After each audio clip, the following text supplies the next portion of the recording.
capacidad nuestra de poderse estar al tanto de todos los avances que existen en aterosclerosis. Nuestra invitación es que ustedes se participen y se sumen a las actividades del simposio y de la sociedad de muchas maneras. Nosotros hemos hecho una plataforma en la página web, a través de YouTube, a través de una serie de cosas, de manera que ustedes pueden ver las conferencias de ahora y de antes, solo ingresando a nuestras páginas y viendo en YouTube ustedes las conferencias. Pueden volverlas a leer, pueden ustedes volver a hacerlo.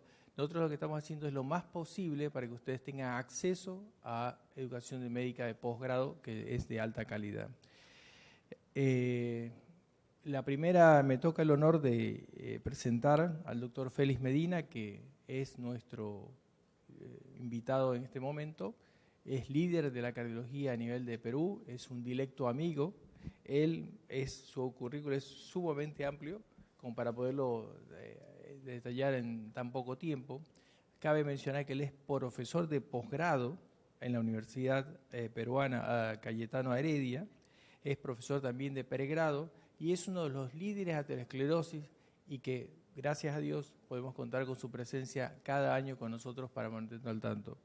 El doctor Félix Medina nos va a contar de la utilidad de los distintos métodos diagnósticos en la evaluación de la aterosclerosis subclínica. Así que le agradecemos al doctor Félix Medina su presencia y muchas gracias a ustedes por poder asistir a este simposio. Muchas gracias. Gracias por la presentación, muchas gracias por la invitación. Para mí es más que un honor, siempre es un gusto estar acá con amigos, con hermanos nuestros. De plano les traigo el saludo de mi país, yo soy peruano y sinceramente les traigo un saludo muy fraterno. La discusión que queremos hacer, y tenemos aquí un tiempo en contra, así que tenemos que hacerlo rápidamente para que podamos abarcar la mayor cantidad de información que les he traído, es fundamentalmente uno de los retos más importantes. Y para hacer corta la historia, cuando uno tiene un paciente de alto riesgo, es muy fácil tomar decisiones. Cuando uno tiene un paciente de bajo riesgo, es relativamente fácil también tomar decisiones. El problema viene cuando un paciente tiene intermedio riesgo. Y ahí es donde aflora toda esta discusión que vamos a hacer acá y el énfasis que hay con respecto a esto. ¿Y por qué? Porque ustedes muy bien saben de que ciertamente esto ilustra lo que puede significar todo lo que manejamos en el día a día. ¿Cómo podemos saber que este paciente está con esta placa que tiene ya creciendo y que está próximo a tener un desenlace? Porque el de acá, cuando la placa se rompe, evidentemente hemos llegado tarde, ya ocurrió la tragedia y el paciente o murió o tuvo una cicatriz o tuvo lamentablemente ya una sobrevida disminuida, porque eso va a significar lo que significa un evento, un cardiovascular. Entonces, ciertamente este es el reto que tenemos. ¿Cómo podemos aproximar eso? Podemos hacer muchas cosas, hay muchas cosas sofisticadas que se pueden hacer que lamentablemente pasados al terreno real son poco prácticas y no lo vamos a poder hacer por cuestiones de costos, por ser invasivos o por tecnología muy avanzada. No es la idea hacer esa discusión y tampoco nos da el tiempo para poder hacer toda esa discusión.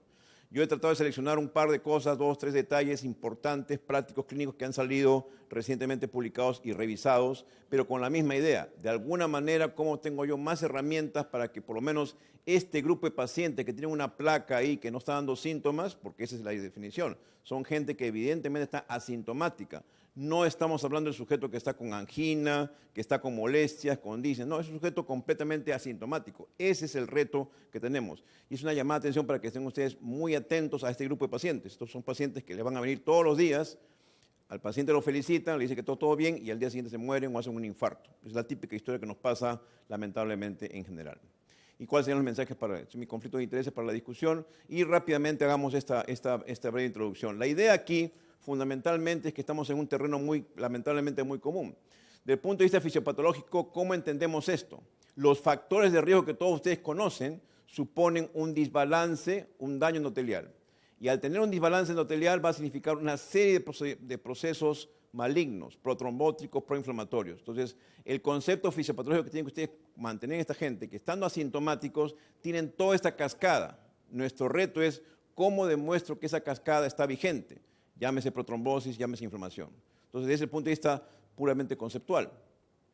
Ahora bien, desde el punto de vista epidemiológico, lamentablemente los latinos estamos con problemas, porque de cada 4 muertes, una de ellas es por enfermedad cardiovascular. Pero tenemos una estrategia. Detrás de esa enfermedad cardiovascular, habitualmente hay factores de riesgo. Y ahí va el mensaje más importante.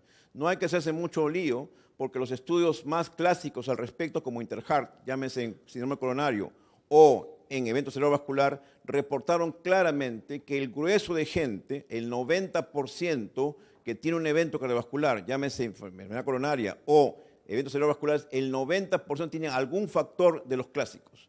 Entonces ya tienen ustedes una primera mensaje puntual. Si tienen un factor de riesgo mayor, tengan alerta a ese paciente porque ese paciente ya está en riesgo inminente de tener un evento coronario. No necesitan más factores, no necesitan tener 2, 3, 4, 5, sino basta con uno mayor para que el sujeto esté en serios problemas. Esto lo dijo Interheart, e Interheart Latino lo dijo lo mismo.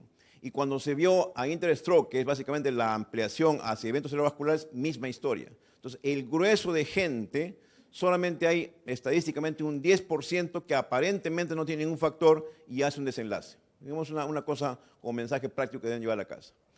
Cuando se hizo la comparación de los marcadores clásicos que ustedes ven acá, clínicos, clásicos, presión arterial, colesterol, y ustedes ven ahí tabaco, contra los marcadores más sofisticados que ustedes puedan manejar. Proteína C reactiva, homocisteína, microbioma, todo lo que ustedes puedan imaginar. Del punto de vista de predicción de mortalidad bajo este índice estadístico, que es la estadística C. Pero lo importante es que si predecían o no predecían mortalidad. Lo curioso, se lo hizo el grupo de Harvard, lo curioso fue que la predicción de mortalidad fue similar. Por lo tanto, no hay que lamentarse si no tengo posibilidad de hacer todo este tipo de baterías, que ciertamente es útil e interesante, pero no es superior del punto de vista de predicción que los factores clásicos de riesgo. Entonces hay que hacer todo el esfuerzo posible, y después vamos a discutirlo más tarde, lo que significa estar seguro que el sujeto no es hipertenso, interpretar perfectamente bien sus lípidos. Acá estoy poniendo colesterol, pero en realidad ustedes saben que es una cosa mucho más amplia. No solamente colesterol es el representante, pero hay muchas más fracciones que vamos a discutir más tarde. Y el tabaco, evidentemente, eso es un factor lapidante. Y finalmente, herramientas. Lo que tenemos en la práctica clínica son estas herramientas. Claro, yo puedo tener ecografía, puedo tener ultrasonografía, puedo tener score de calcio, todo lo que ustedes quieran. Pero en realidad, en la práctica diaria, ustedes tienen estas herramientas. Sépanlos usar bien, una buena antropometría, una buena serología mínima, una adecuada toma de presión arterial y en nosotros los latinos una adecuada determinación del perímetro abdominal. Esos factores son capitales desde el punto de vista de detección de problemas. El sujeto puede estar asintomático y con estas herramientas ya damos luces de algo que está pasando. Y como les digo, la otra cara de la moneda es que seamos sofisticados. Y sí existe tecnología sofisticada. De hecho, acá hay un espectro de toda la tecnología sofisticada que uno puede ver antes de llegar a lo más cruento que es invadirlo. Mirar sus arterias coronarias, que no vamos a hacerlo eso corrientemente. Pero tenemos ciertamente herramientas que haremos unos comentarios específicos para eso. Sirva eso como introducción. La primera cosa que yo quería como mensaje que me pareció bien interesante y que ha sido actualizada recientemente, hace pocas semanas, es aspectos clínicos aplicados a la subclínica. ¿Cómo se entiende eso? Es decir, tengo un paciente asintomático, yo sospecho que debe tener aterosclerosis subclínica, ¿qué herramientas clínicas tengo valederas para que pueda yo decir que ese sujeto está en riesgo? 3 puntos importantes. Esta es una de las láminas interesantes publicadas en el 2016, donde se hablaba básicamente de detección de pacientes en riesgo, con un score interesante, que es el score de Fuster-BWAT, que básicamente maneja parámetros clínicos elementales, presión arterial, obesidad, etcétera, etcétera, que lo vamos a discutir después. Lo interesante es que esta gente fue intervenida, se les corrigió esos factores de riesgo y efectivamente mejoró su puntaje y ciertamente hubo una mejoría. Esto fue el pie de apoyo para que uno pueda decir, es posible intervenir en los factores de riesgo, ciertamente. Y saltamos rápidamente a una publicación en el JACC a finales del 2017, donde se hace la evaluación justamente de estos parámetros clínicos, pero con 2 parámetros clínicos interesantes. Uno, la puntuación o el puntaje de Fuster-BWAT, que les voy a mencionar acá. Acá están los componentes de esto, que no son nada sofisticados, son elementos clínicos. Ustedes vean presión arterial, ejercicio, peso, alimentación y tabaco. Ese clásico puntaje de Fuster, donde él siempre habla de los 5 elementos importantes.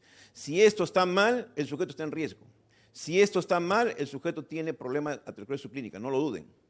Y el otro es un poquito más sofisticado. ¿En qué radica la diferencia? Que a este puntaje le agregan 2 elementos más, colesterol y glucosa en ayunas. Entonces ya lo hace un poco más engorroso porque tengo que hacerle colesterol y glucosa. Pero el mensaje es importante porque si yo tengo toda esta batería y la tabulo y la discuto con mi paciente, tendré un diagnóstico. ¿A qué voy con este cuento? De que esto se ha hecho la comparación de estos 2 parámetros clínicos y se les ha evaluado a esos pacientes. A ver si tienen predicción o no. Y lo fascinante es esto. Casi 4.000 pacientes, una edad entre 40 y 54 años, les hicieron estos parámetros clínicos, pero además le buscaron aterosclerosis subclínica, ya de la manera sofisticada, ecografías, score de calcio, todo lo que ustedes conocen. Entonces, para ver qué correlación de predicción con mis parámetros elementales sencillos, es lo que a ustedes les sirve, cuánto pueden ustedes apostar a que eso sí es cierto. Y vean lo interesante, eso fue publicado en diciembre nomás, de hace muy poco. La gente que tiene un puntaje muy alto, puntaje alto significa que tiene la mejor conducta de vida, el mundo ideal. Hago ejercicio, me alimento bien, tengo excelente peso, no tengo glucosa, todo lo que ustedes imaginen del mundo ideal. La gente que tiene el mejor puntaje, menor probabilidad de aterosclerosis. ¿Cómo así? Se lo demostraron porque no tienen ni placas ni nada. Y van a ver las láminas que les voy a mostrar ahora. Observen el detalle y puntualizo eso. Clínico, lo que siempre defiende el doctor Fuster. Lo clínico es importantísimo. Vean ustedes los componentes de BWAT. ¿Por qué es BWAT? Porque estas siglas representan esto. Que es, nuevamente insisto, presión, ejercicio, peso, alimentación y tabaco. Ustedes hacen un escudriñaje, su paciente le hace un puntaje. Y veamos las láminas cómo lo demuestran esto. Uso la puntuación llamada de salud cardiovascular integral, donde es el mismo BWAT más glucosa y más colesterol en ayunas. Y vean lo que significa esto, predicción. La gente que tenía un puntaje ideal, la mejor conducta, ¿qué posibilidades tiene acá, como usted ve acá, de aterosclerosis generalizada, intermedia, focal? Versus el otro puntaje. El mismo puntaje que usted ven acá, ideal, pero con el de Fuster. Clasificación clínica. Yo apuesto que, imaginemos un sujeto, un paciente. Mi paciente lo he evaluado y tiene un comportamiento intermedio. Su puntaje no es muy bueno, no hace muy bien las cosas. ¿Qué posibilidades tiene ese sujeto de tener aterosclerosis subclínica? Observen el detalle, 35% puede tener inexistente, libre, pero 60% sí tiene. ¿Por qué? Porque tuvo un comportamiento inadecuado, tiene un comportamiento inadecuado. Estamos gordos, estamos sedentarios, tenemos presión alta, etc. Eso es lo interesante de este puntaje, que es clínico, eminentemente clínico, pero corroborado con aterosclerosis, con exámenes específicos. Este puntaje de Fuster es muy similar en lo que significa predicción al otro, pero el otro es menos práctico porque hay que hacerle glucosa, tengo que volver a citarlo al paciente y tengo que hacerle colesterol. Y da la misma predicción. Imaginemos otro paciente. Tengo un paciente que su puntaje sale ideal, según el puntaje más complejo. Si este es ideal, tiene 50% de posibilidades de tener no aterosclerosis, pero tiene 50% de sí tenerla. Eso es lo interesante. ¿Y cuál fue la herramienta? Clínico. Aquí no hay sofisticación, es clínico, puramente. 50%, o sea, si ustedes pescan un sujeto que la presión no está bien, que su colesterol no está bien, que está fumando, que no está haciendo ejercicio, que está gordo, ese sujeto tiene 50% de posibilidades, mínimo, de tener placas o tener aterosclerosis. Y observen el detalle, si el comportamiento es malo, típico nuestro, típico médico, sedentario, estresado, etcétera, etcétera, si su comportamiento es malo, tiene 80% de posibilidades de tener algún grado de aterosclerosis. 80%. Vean más puntaje. Acá está la curva ROC, que son las curvas que uno le dice si el examen es bueno o no. Y ha sido evaluado. ¿Contra qué? Presencia de placa.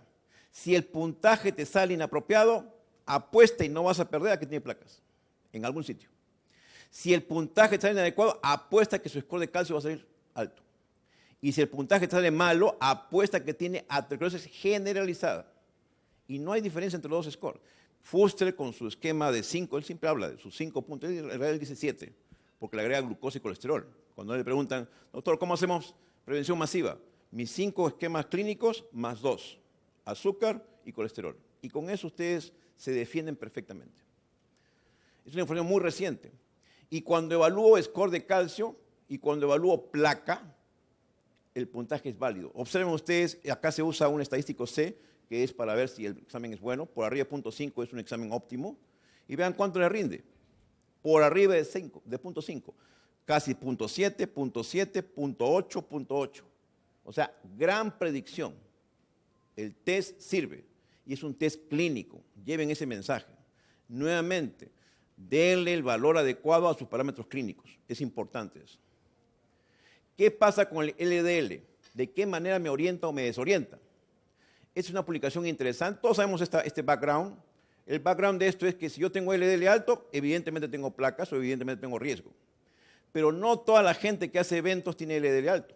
Eso es una verdad universal, todo el mundo lo sabe, eso es escrito en el año 2002, donde la aterosclerosis no es incomún en gente con este LDL. ¿De acuerdo?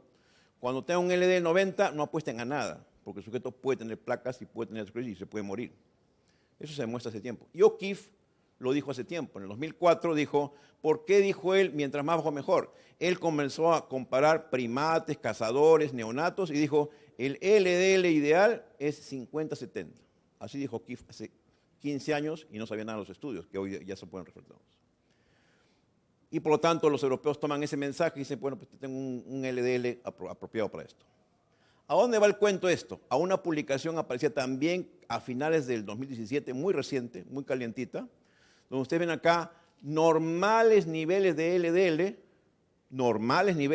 o nada para todos, o nada espectaculares, y ustedes no apuesten a nada, porque ese sujeto puede tener aterosclerosis subclínica. ¿Quién lo demostró esto? Este estudio. Gente sin factores, gente con LDL aparentemente normal, pero la posibilidad que tuvieran es 50%. Ese es el punto que ahora se sabe, lo que no sabía O'Keefe. O'Keefe decía que por si acaso bájate el LDL, pero ahora se sabe, con toda la técnica que hay ahora, de que sí puede tener aterosclerosis subclínica.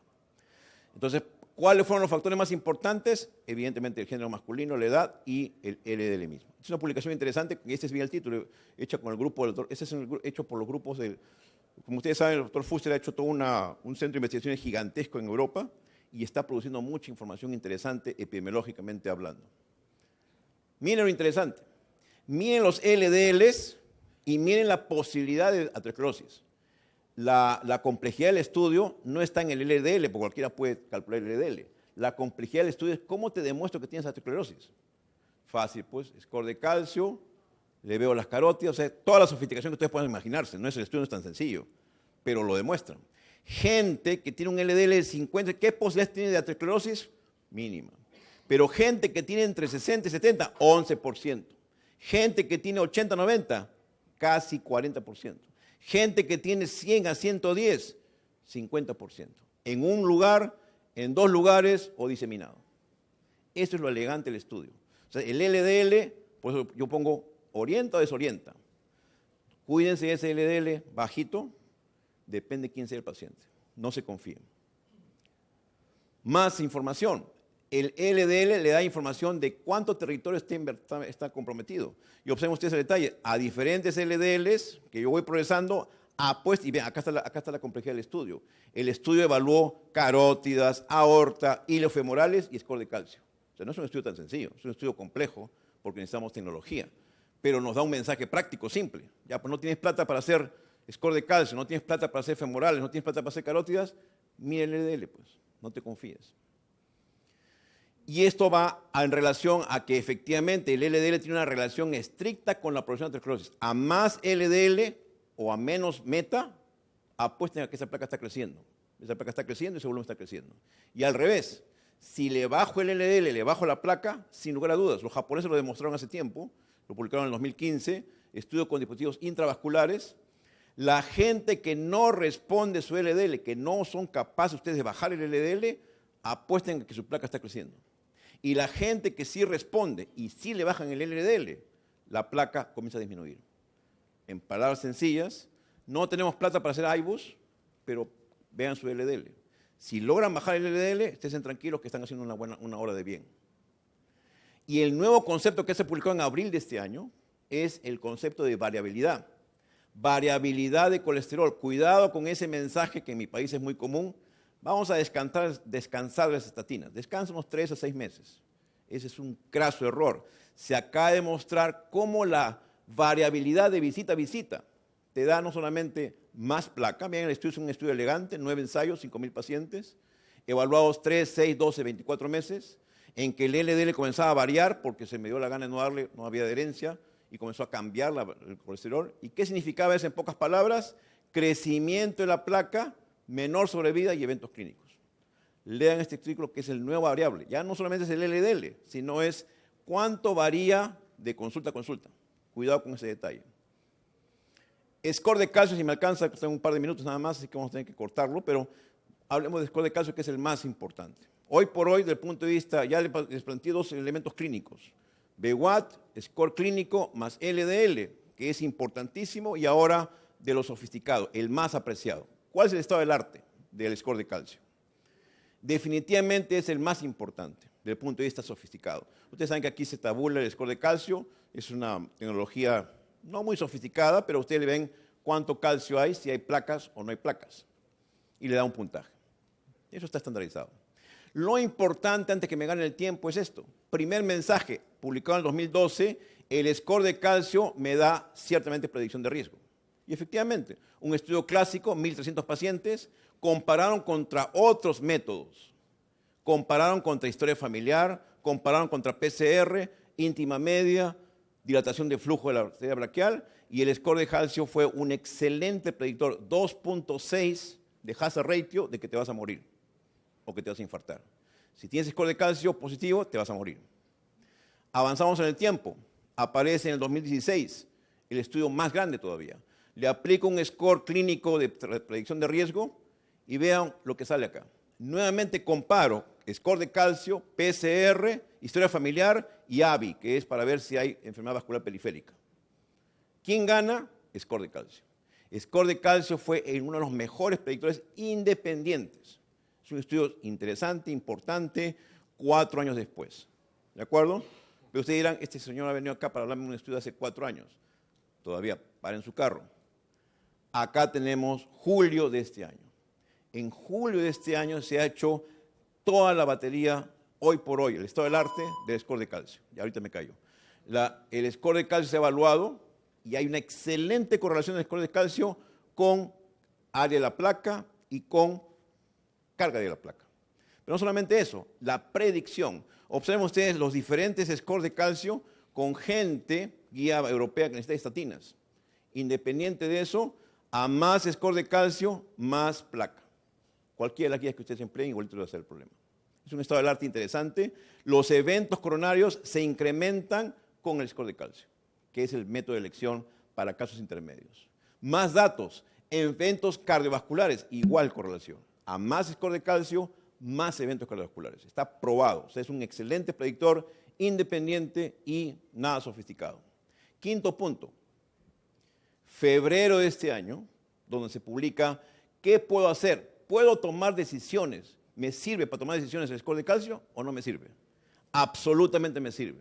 Vean ustedes una población que ven acá, 7 ensayos randomizados, 10 años de seguimiento, gente que se murió, que se infartó. El NNT, ¿cuántos pacientes necesito para poder beneficiarlo? Cuando el score de calcio le salen 100 o más, pánico. Ese sujeto está inminentemente, estoy hablando de prevención primaria, no estoy hablando de gente que se ha infartado. Esta gente está asintomática, no siente nada y se mueren. Y vean ustedes lo que significa esto. La tasa por 1.000 personas años de eventos cardiovasculares y eventos coronarios. Cuando tiene un score de calcio por arriba de 100, pánico. Ese sujeto está inminentemente en riesgo. Inminentemente en riesgo. El estudio está sólido. El NNT es 19. Es como un estudio de estatinas de prevención secundaria. 19 es bajísimo. 20 pacientes para lograr un evento. Es absolutamente excelente. O 28 pacientes para evitar que se infarte. Y ya para acabar esta parte de score de calcio, se publicó en julio también lo que significaba lo que ustedes ven acá con score de Framingham. Yo tengo score de Framingham, puedo subdividir a la gente. A más riesgo, menos riesgo. Pero el score de calcio es independiente de esto. A más score de calcio, menos pacientes tendré que tratar para poder beneficiarlos. Evidentemente, si el sujeto tiene un score de calcio 0 y tiene un score de Framingham bajo, sería un absurdo darle tratamiento. Esto es tratamiento de aspirina, decidir aspirina. No tiene sentido. Cuando tenga ese problema de que le doy o no le doy aspirina, ya pues, cuando tenga ese problema, haga un score y haga score de calcio. Si el score de calcio le sale 0, es un absurdo, porque estarían 2.000 pacientes a tratar para lograr un beneficio. Y eso no es el plan. Pero si el score de calcio le sale 100, corriendo de la aspirina, porque se va a morir, se va a infartar. Ese es el elemento más interesante que hay hoy por hoy en este momento. Y finalmente, en julio, se hace este update y se publica las reglas de juego. Claro, el truco acá El problema para los latinos es que ellos usan un score, que lo tienen validado. Nosotros no tenemos score, pero les ayuda. ¿Dónde está recomendado dar estatinas? En base a score de calcio. Si el sujeto tiene un score intermedio para alto, denle estatinas por tu score de calcio. Ven ustedes acá, score de calcio 0, no vale la pena. Pero score de calcio más de 0, 1, 10, 20, denle estatinas. ¿De acuerdo? Y como ustedes ven acá, entonces me está dando el mensaje para la casa, el score de calcio me está dando una orientación en caso de que esté medio dudoso. ¿Le doy o no le doy? Hazle score de calcio. Y ustedes ven acá en donde se recomienda estatinas fuertemente. No hay discusión. Si mi score de clínico me sale alto riesgo, mejor denle estatinas. Y el sexto punto está acá. Es otra revisión de enero de este año, excelente revisión, donde les habla a ustedes cómo va evolucionando este score de calcio. Y resulta ser pues que una cosa empieza con microclasificaciones y después con las placas grandes que uno ya ve evolutivamente. Para tener esta lámina que es la última que está acá. Esta es la lámina más elegante. ¿Dónde está el score de calcio? Está por acá. Llegamos tarde porque recién comienza a formarse acá y el sujeto ya está expuesto, ya tiene placas. Nosotros hemos sido incapaces porque se necesita calcio para eso. Esta es la lámina evolutiva más interesante porque tiene toda la lámina histológica, calcificación por radiografías, calcificación por tomografías, score de calcio y finalmente desenlaces. Para cerrar el tema entonces, y ahí me quedo, se publica las guías. ¿Qué dicen las guías? Con un nivel de evidencia 2BB, 2BB y 1, que sí vale la pena. Sujetos con dudas, riesgo intermedio, háganle un score de calcio. Si me dirían qué método usaría, olvídense íntima media, está en gran controversia, olvídense tobillo, brazo y tobillo porque demanda infraestructura, ¿de acuerdo? Demanda mucha infraestructura. Evidentemente olvídense de IBUS, porque es muy caro, y olvídense de Splash, todas las ideas, no la resonancia que hace el doctor Fuster, tenía varias láminas de eso, pero lo discutiremos después, pero eso no, pero sí me alcanzó para dar el mensaje de score de calcio. Y ahí me quedo. Gracias.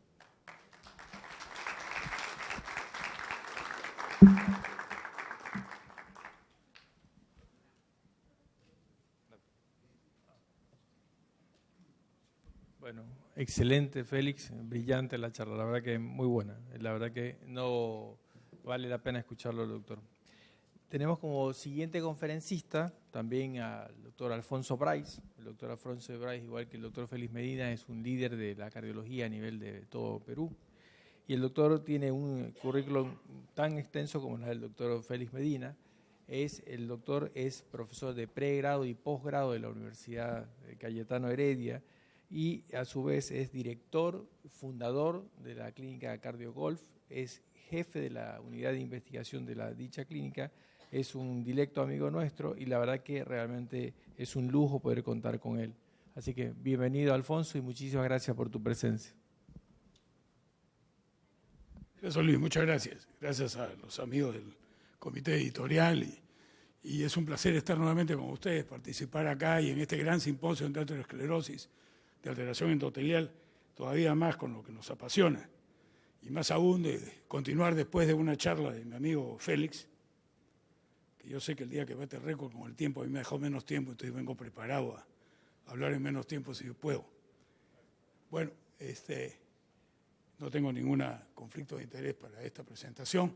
Fíjense ustedes lo interesante de todo lo que hablamos, de todos los factores que pueden haber, factores de riesgo en general, en la curva de factores de riesgo hasta muerte, cómo vamos. Todos estos, si no lo controlamos, vamos a pasar a una progresión de lesión aterosclerótica progresiva, en donde indudablemente la disfunción endotelial es la primera fase y es todo lo que marca el deterioro aterosclerótico para nosotros. Todos los factores de riesgo grandes, como ustedes ven acá, nos va a causar disfunción endotelial. Y cuando hay disfunción endotelial, indudablemente vamos a tener una inflamación del endotelio o inflamación vascular, lo cual esto nos da una serie de alteraciones que pasa a formar el estrés oxidativo. Esta combinación entre disfunción endotelial, inflamación y estrés oxidativo va a acelerar el proceso aterosclerótico que al inicio es silente hasta que se vuelve a presentar un evento, que es lo que no queremos. Entonces el punto está en mantener un buen estatus de todo el control de factores de riesgo y del paciente para evitar el progreso aterosclerótico, en donde la inflamación es fundamental y es lo que nos compete ahora con otros temas similares en esta discusión que espero que ustedes lo tengan a bien. Este es el progreso, que muy bien lo ha explicado Félix. Fíjense ustedes cómo empieza de la formación de células espumosas con mayor progreso de disfunción endotelial hasta que se pueda producir una obstrucción o el evento, que es lo que no queremos.